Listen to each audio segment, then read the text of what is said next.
नमस्कार, आप देख रहे हैं टीवी 27 न्यूज और मैं हूं आपके साथ आर्या चतुर्वेदी। चलिए बुलेटिन की शुरुआत करेंगे इस वक्त की बड़ी खबर से। आज पीएम मोदी रेलवे परियोजनाओं की सौगात देंगे। 10 नई वंदे भारत ट्रेनों को हरी झंडी दिखाएंगे प्रधानमंत्री नरेंद्र मोदी। 85,000 करोड़ की परियोजनाओं की सौगात देंगे प्रधानमंत्री नरेंद्र मोदी। 51 गति शक्ति मल्टी मॉडल कार्गो टर्मिनल का उद्घाटन करेंगे। 50 प्रधानमंत्री भारतीय जन औषधि केंद्र का भी उद्घाटन प्रधानमंत्री नरेंद्र मोदी करेंगे। तो आज प्रधानमंत्री नरेंद्र मोदी कई परियोजनाओं की सौगात देंगे। 10 नई वंदे भारत ट्रेनों को हरी झंडी दिखाएंगे और 85,000 करोड़ की परियोजनाओं की सौगात देंगे प्रधानमंत्री नरेंद्र मोदी।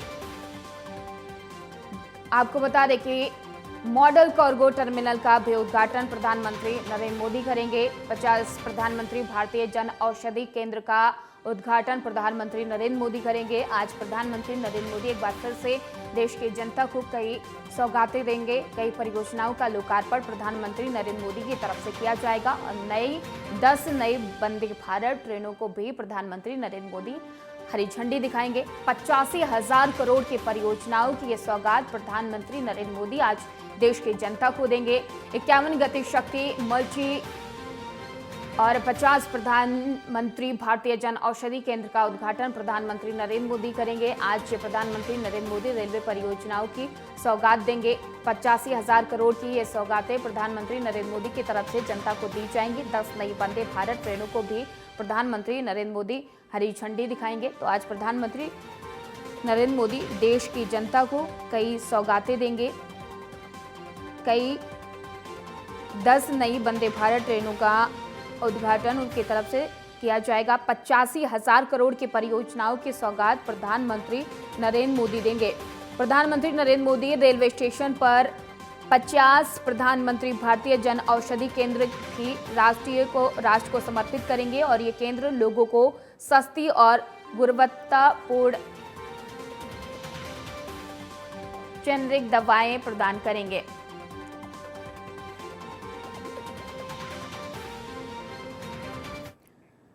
और आज तेलंगाना दौरे पर रहेंगे अमित शाह। बीजेपी कार्यकर्ताओं की बैठक को अमित शाह संबोधित करेंगे। बीजेपी बूथ समिति के अध्यक्ष और पदाधिकारियों के साथ बैठक करेंगे। बैठक में चुनावों की रणनीति पर चर्चा की जाएगी।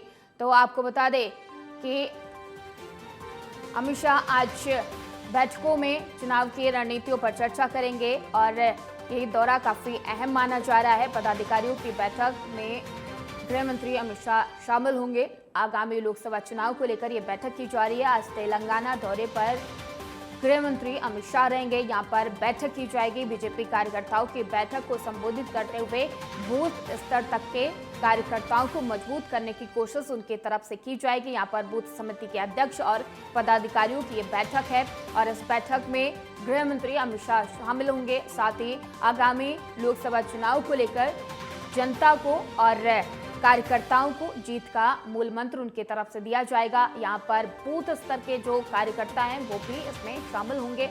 आज तेलंगाना दौरे पर हैं केंद्रीय गृह मंत्री अमित शाह। यहाँ पर उनके तरफ से बैठक की जाएगी। बीजेपी कार्यकर्ताओं की बैठक को संबोधित करेंगे गृह मंत्री अमित शाह और बूथ समिति के अध्यक्ष और पदाधिकारियों की ये बैठक काफी अहम मानी जा रही है क्योंकि चुनाव नजदीक हैं। चुनाव को देखते हुए ये बैठक अमित शाह की तरफ से की जा रही है। इसमें पदाधिकारियों की बैठक में अमित शाह शामिल होंगे और आगामी चुनाव को लेकर वो अपने कार्यकर्ताओं को बूथ स्तर तक के कार्यकर्ताओं को जीत का मूल मंत्र उनके तरफ से आज दिया जाएगा।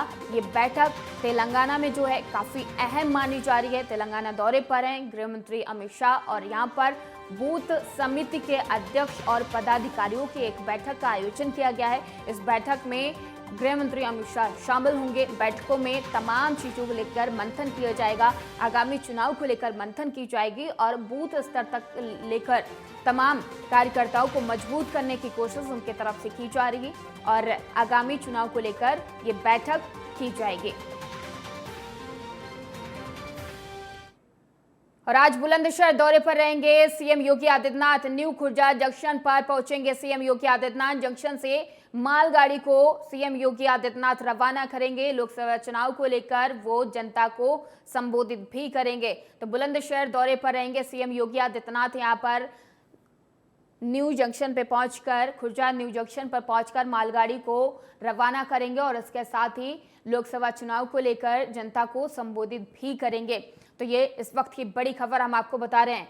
सीएम योगी आदित्यनाथ आज बुलंदशहर दौरे पर रहेंगे। यहां पर वो खुर्जा न्यू जंक्शन पर पहुंचकर मालगाड़ी को हरी झंडी दिखाकर रवाना करेंगे और इसके साथ ही आगामी लोकसभा चुनाव को लेकर वो जनता को संबोधित भी करेंगे। तो इस वक्त की बड़ी खबर हम आपको बता रहे हैं। बुलंदशहर दौरे पर रहेंगे सीएम योगी आदित्यनाथ। सीएम योगी आदित्यनाथ का आज बुलंदशहर दौरा है। सुरक्षा के कड़े इंतजाम कर लिए गए हैं और सीएम योगी आदित्यनाथ आज बुलंदशहर पहुंचेंगे। यहां पर न्यू खुर्जा जंक्शन पर पहुंचकर सीएम योगी आदित्यनाथ मालगाड़ी को हरी झंडी दिखाकर रवाना करेंगे और उसके बाद वहां पर जनता को संबोधित भी करेंगे। तो ये बड़ी खबर हम आपको बुलंदशहर से बता रहे हैं। बुलंदशहर दौरे पर रहेंगे सीएम योगी आदित्यनाथ। यहाँ पर तमाम सुरक्षा के कड़े इंतजाम किए गए हैं। पुलिस प्रशासन अलर्ट मोड पर है और यहाँ पर न्यू खुर्जा जंक्शन पर पहुंचकर सीएम योगी आदित्यनाथ आज मालगाड़ी को हरी झंडी दिखाकर रवाना करेंगे और उसके बाद आगामी लोकसभा चुनाव को देखते हुए जनता को वो संबोधित भी करेंगे। तो इस वक्त की बड़ी जानकारी हम आपको दे रहे हैं। बुलंदशहर दौरे पर रहेंगे सीएम योगी आदित्यनाथ। यहाँ पर न्यू खुर्जा जंक्शन पर पहुंचकर सीएम योगी आदित्यनाथ मालगाड़ी को हरी झंडी दिखाकर रवाना करेंगे और उसके बाद वहां पर जनता को संबोधित भी करेंगे। और बात अगर सुरक्षा की जाए तो सुरक्षा के चाक चौबंद इंतजाम किए गए हैं। बुलंदशहर दौरे पर हैं सीएम योगी आदित्यनाथ। आज सीएम योगी आदित्यनाथ का आज बुलंदशहर दौरा है। सुरक्षा के कड़े इंतजाम प्रशासन ने कर लिए हैं और यहाँ पर बुलंदशहर के न्यू खुर्जा जंक्शन पर पहुंचकर मालगाड़ी को हरी झंडी दिखाकर रवाना करेंगे। और इस खबर पर अधिक जानकारी के लिए हमारे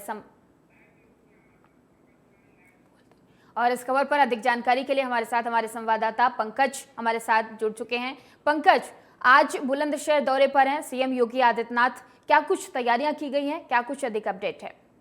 पंकज, देखिए, बिल्कुल आपको बता दें कि आज सूबे के मुखिया योगी आदित्यनाथ बुलंदशहर के दौरे पर रहेंगे और खुर्जा जंक्शन से लेकर के न्यू सोनेवाल तक जो पूर्वी फ्रेट कॉरिडोर बनाया गया है, इसका लोकार्पण पीएम मोदी के द्वारा किया जाना है वर्चुअली। और जहां पे कार्यक्रम में मुख्य अतिथि के तौर पर सीएम योगी आदित्यनाथ वहां पे रहेंगे और हरी झंडी दिखाएंगे। आपको बताएं कि 2 इलेक्ट्रिक इंजन वाली 117 डिब्बे की गाड़ी को हरी झंडी दिखा के रवाना करेंगे और उसके बाद वहां जो है कि अधिकारियों के साथ एक उनकी मीटिंग भी होगी और उसके बाद जनता को संबोधित करेंगे। क्योंकि आने वाले समय में लोकसभा चुनाव है और जिस हिसाब से पूर्वी उत्तर प्रदेश से लेकर के पश्चिमी उत्तर प्रदेश का डेवलपमेंट किया जा रहा है, कहीं ना कहीं जनता में एक विश्वास दिलाने की कोशिश करेंगे सीएम योगी आदित्यनाथ कि पश्चिमी उत्तर प्रदेश का जो विकास हुआ है उससे उत्तरोत्तर कहीं ना कहीं द्रुत गति से और भी विकास किया जा रहा है। जैसे कि आज जो आज लोकार्पण होने वाला है, ये अपने आप में बहुत बड़ा लोकार्पण है क्योंकि 117 डब्बों की ट्रेन जो है वो खुर्जा से जो है कि न्यू सोनेवाल तक दौड़ेगी। तो ये अपने आप में बड़े उपलब्धि है उत्तर प्रदेश सरकार की और रेलवे की, भारतीय रेल की। जी बिल्कुल पंकज, लेकिन लगातार सीएम योगी आदित्यनाथ अलग अलग जिलों में जाकर, प्रदेश के अलग अलग जिलों में जाकर नई नई सौगातें दे रहे हैं, नई नई चीजें उनकी तरफ से योजनाएं जनता को दी जा रही। क्या लगता है कि इससे आगामी चुनाव में जनता को साधने की कोशिश या फिर ये संदेश देने की कोशिश की जा रही कि जो वादे बीजेपी ने चुनाव से पहले किए थे वो चुनाव से पहले ही पूरे किए जा रहे हैं? पंकज जी बिल्कुल, देखिए चूंकि बीजेपी शुरू से ये कहती आ रही है कि लोकसभा चुनाव में वो विकास का जो मुद्दा है, विकास के जो कार्य है, डबल इंजन का जो विकास का कार्य है उसको लेकर के जनता के बीच में जाएगी। तो जाहिर सी बात है धरातल पर अगर कार्य नहीं दिखाई देगा तो जनता सीधे तौर पे जो है कि इग्नोर कर देगी बीजेपी को। लिहाजा बीजेपी के पास जो योजनाएं थी, जो जिनका शिलान्यास किया गया था, उनको जल्द से जल्द विकास के तौर पर जमीन पे उतारने की जरूरत महसूस हुई है। और इसको लेकर लगातार आप देख रही है कि यूपी यूपी में ताबड़तोड़ सीएम हो या पीएम हो, इनके दौरे चल रहे हैं और विकास की जो सौगात है उसकी झड़ी लगी हुई है। तो कहीं ना कहीं यूपी के साथ साथ पूरे देश में बीजेपी का ये जो प्रोग्राम है कि जो डेवलपमेंट की बात लगातार कर रही है बीजेपी, उसको कहीं ना कहीं जमीनी हकीकत पर लाकर जनता को दिखाया जाए, तभी जाकर के 2024 में जनता का आशीर्वाद बीजेपी को मिल सकता है। तो कहीं ना कहीं लोकसभा चुनाव को देखते हुए आचार संहिता के पहले ये तमाम तरह की जो योजनाएं हैं, इनको डबल इंजन की सरकार धरातल पर उतारना चाहती है।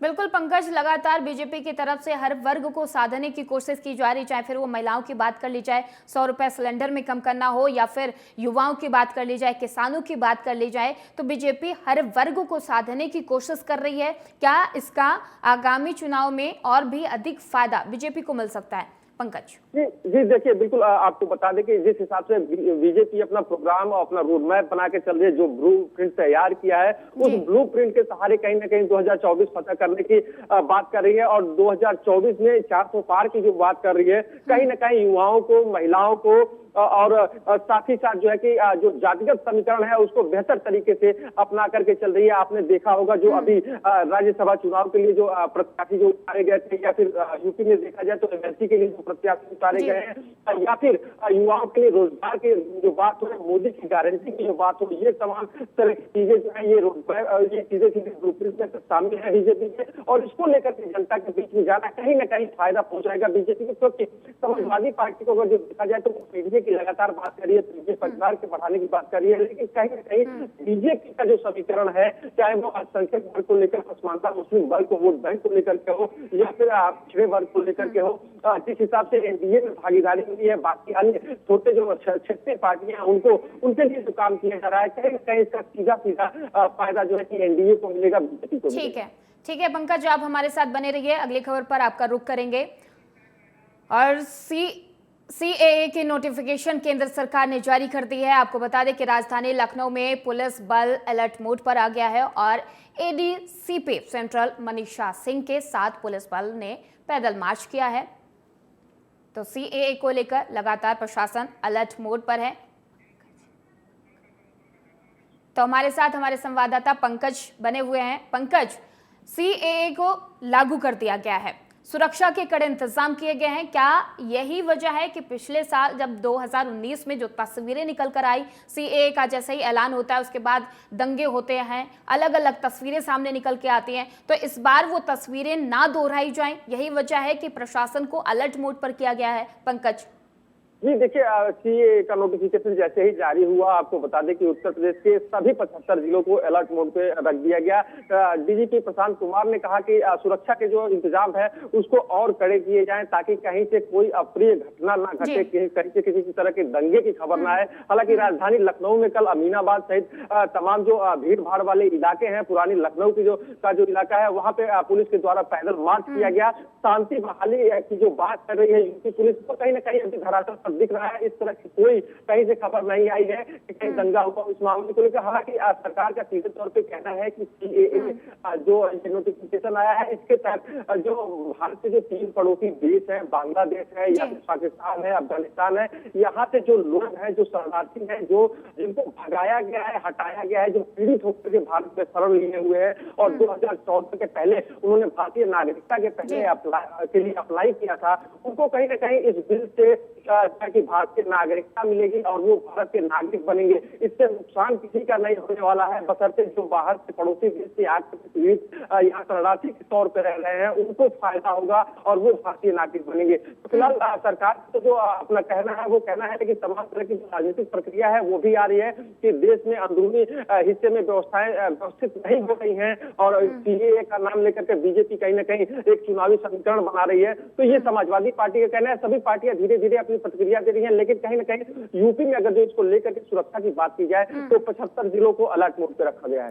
बिल्कुल पंकज, लेकिन विपक्ष की तरफ से ये सवाल भी खड़ा किया जा रहा है कि सीएए की बात अगर 2019 से हो रही थी, 5 साल बीत जाने के बाद आखिरकार इतनी जल्दबाजी क्यों? लोकसभा चुनाव से पहले ही इसको क्यों लागू किया गया? इसके पीछे की क्या कुछ वजह मानी जा रही है? पंकज, यहाँ पर सवाल ये भी उठता है कि क्या इसका इफेक्ट आगामी चुनाव पे पड़ सकता है?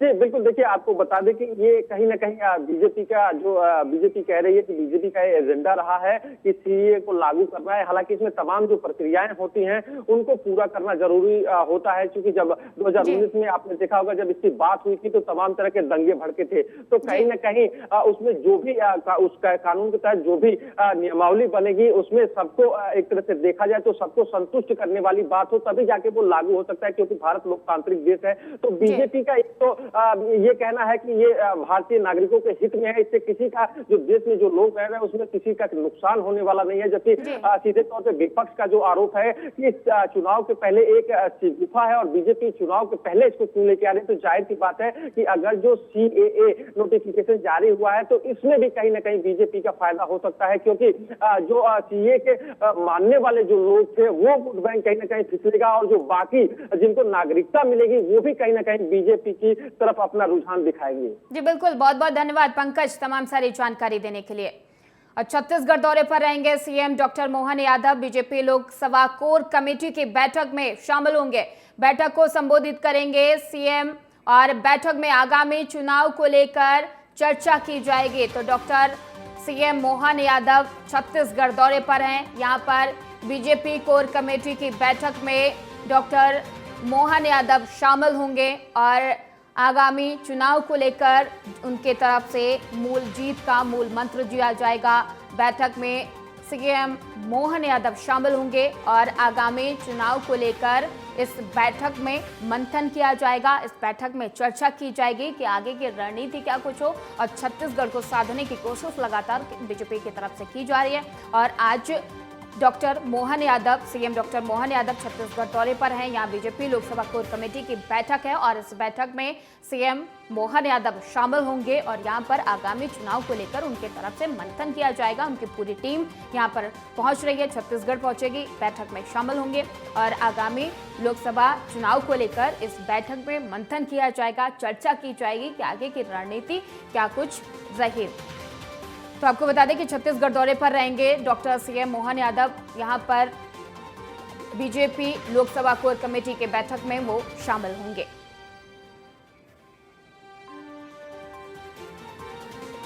और इसी खबर पर अधिक जानकारी के लिए हमारे साथ संवाददाता हमारे नीरज जुड़ चुके हैं। नीरज, आज डॉक्टर मोहन यादव छत्तीसगढ़ दौरे पर रहेंगे, बीजेपी की कोर कमेटी की बैठक है, इस बैठक में आगामी चुनाव को लेकर मंथन किया जाएगा, क्या कुछ अपडेट मिल पा रही है नीरज? देखिए, जिस तरह से देखा जाए तो डॉक्टर मोहन यादव को जो है मुख्यमंत्री जब बनाया गया था तभी ये बात स्पष्ट हो गई थी कि कहीं ना कहीं यादव वोट बैंक जो कि उत्तर प्रदेश, बिहार और इसके अलावा कई और प्रदेशों में जहां काफी दमखम रखता है, तो उनको साधने के लिए ये कवायद की गई थी और वही देखने को भी मिल रहा है। जिस तरह से देखा जाए मुख्यमंत्री डॉक्टर मोहन यादव इससे पहले यूपी बिहार के दौरे पर थे, जहाँ पर जो यादव बाहुल है, इसके अलावा अन्य प्रदेशों के दौरे लगातार वो करते आ रहे हैं। गुड़गांव गए, फरीदाबाद गए, इसके अलावा आज जो है छत्तीसगढ़ दौरे पर है और छत्तीसगढ़ पहुंचने के बाद जो सबसे पहले बीजेपी की कोर कमेटी की जो बैठक है उसमें शामिल होंगे। इसके अलावा जो बीजेपी के जो वहाँ के पदाधिकारी हैं उनसे लोकसभा चुनाव को लेकर चर्चा करेंगे, लोकसभा चुनाव प्रबंधन समिति से भी चर्चा करेंगे। इसके अलावा दुर्ग भी डॉक्टर मोहन यादव जाएंगे और साथ में राजनांदगांव में भी उनके जो है कार्यक्रम प्रस्तावित हैं। तो कहीं ना कहीं कहा जा सकता है कि मुख्यमंत्री डॉक्टर मोहन यादव को भी दूसरे प्रदेशों में जाने की जिम्मेदारी दे दी गई है। जिस तरह से मुख्यमंत्री शिवराज सिंह चौहान जब मुख्यमंत्री थे तो उनको भी कहीं ना कहीं स्टार प्रचारक बनाकर दूसरे प्रदेशों में भेजा जाता था, तो अब मोहन यादव ने भी मुख्यमंत्री डॉक्टर मोहन यादव ने भी जो है अब अन्य प्रदेशों की तरफ रुख कर ली है, वहां जा रहे हैं, कार्यकर्ताओं से मुलाकात कर रहे हैं और जिस तरह का फीडबैक जो भी फीडबैक उनको जो मिलता है वो आला कमान को बताएंगे। जी बिल्कुल नीरज जी, लेकिन यहाँ पर अगर बात की जाए कि आगामी लोकसभा चुनाव को लेकर बीजेपी हर वर्ग को साधने की कोशिश कर रही, चाहे फिर वो महिलाओं को हो, यूथ को हो और किसानों को हो, और यही वजह है कि चुनाव से पहले लगातार बैठकें बीजेपी की तरफ से की जा रही है, यूथ स्तर को मजबूत करने की कोशिश की जा रही है। अगर बात छत्तीसगढ़ की कर ली जाए तो छत्तीसगढ़ में अभी की सिचुएशन क्या है, तस्वीरें क्या है बीजेपी को लेकर, क्योंकि महिलाओं के लिए पहले उनकी तरफ 1000 रुपए देना, उसके बाद सिलेंडर में भी पैसे कम करना। नीरज जी देखिए, बिल्कुल जिस तरह से भी अपने महिलाओं की बात की तो सबसे पहले मध्य प्रदेश में जो है ये जो है प्रक्रिया लागू की थी लाडली बहना योजना, जिसमें महिलाओं को पहले 1000 रुपए दिए गए, फिर 1250 रुपए महीने दिए गए। और इस बार की किस्त भी जो है समय से पहले मुख्यमंत्री डॉक्टर मोहन यादव ने त्योहारों को देखते हुए महिलाओं के खातों में डाल दिए। तो कहीं ना कहीं इस उपलब्धि को लेकर भी छत्तीसगढ़ के लोगों से संवाद करते हुए नजर आएंगे मुख्यमंत्री डॉक्टर मोहन यादव। इसके अलावा किसानों की अब बात करें तो कल ही कैबिनेट की जो बैठक हुई उसमें किसानों का जो समर्थन मूल्य है, गेहूं का जो समर्थन मूल्य है वो 2700 रुपए किया गया, यानी कि किसानों को एक बड़ी सौगात दी गई। और कहीं ना कहीं किसानों को आर्थिक रूप से सशक्त बनाने के लिए ये जो है सौगात किसानों को दी गई। तो इसके बारे में भी किसानों को बताते हुए नजर आ सकते हैं मुख्यमंत्री। तो कहीं ना कहीं मध्य प्रदेश सरकार ने किस तरह से काम किया है, मध्य प्रदेश की जनता के लिए किस तरह से इंफ्रास्ट्रक्चर मजबूत किया है। आज जिस तरह से देखा जाए तो आज भोपाल में भी एक बड़ा कार्यक्रम आयोजित होने वाला है, जिसमें प्रधानमंत्री नरेंद्र मोदी जो है रेलवे पोर्टल का जो है शिलान्यास करने वाले हैं। तो वही भोपाल में मुख्यमंत्री डॉक्टर मोहन यादव मौजूद रहने वाले हैं। सुबह ये कार्यक्रम अब से कुछ देर में जो है शुरू होने वाला है, जहाँ पर मुख्यमंत्री डॉक्टर मोहन यादव जो है जो डिपो बनाया जा रहा है, यहाँ पर बिल्कुल नीरज जी आप बने रहिए हमारे साथ, आगे भी आपका रुख करेंगे। और सीएए के नोटिफिकेशन पर छत्तीसगढ़ के सीएम विष्णुदेव साय का बयान सामने आया है, जहां उन्होंने कहा कि आज पीएम मोदी ने देश में सीएए लागू कर दिया है। इससे उन लोगों को मदद मिलेगी जो पाकिस्तान, बांग्लादेश और अफगानिस्तान में अत्याचार झेलने के बाद भारत आए हैं।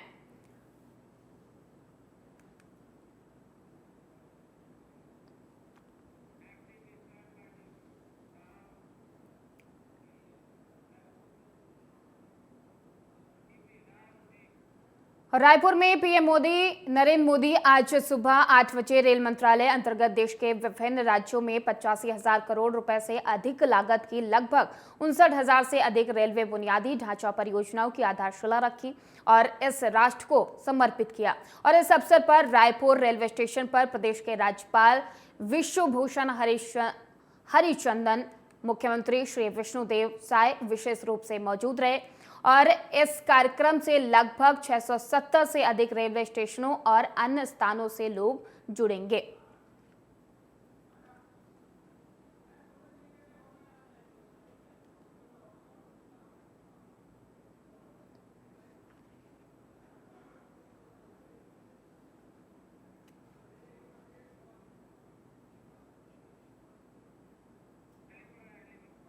तो आपको बता दें कि वन स्टेशन वन प्रोडक्ट योजना का लोकार्पण आज किया जाएगा।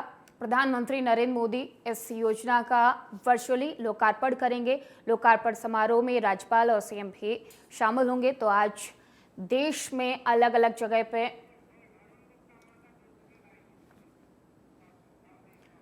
और इस खबर पर अधिक जानकारी के लिए हमारे साथ अरुण गुप्ता हमारे साथ जुड़ चुके हैं। अरुण, आज प्रधानमंत्री नरेंद्र मोदी तमाम सौगातें देंगे देश के जनता को, अलग अलग राज्यों को, क्या कुछ अधिक जानकारी है अरुण?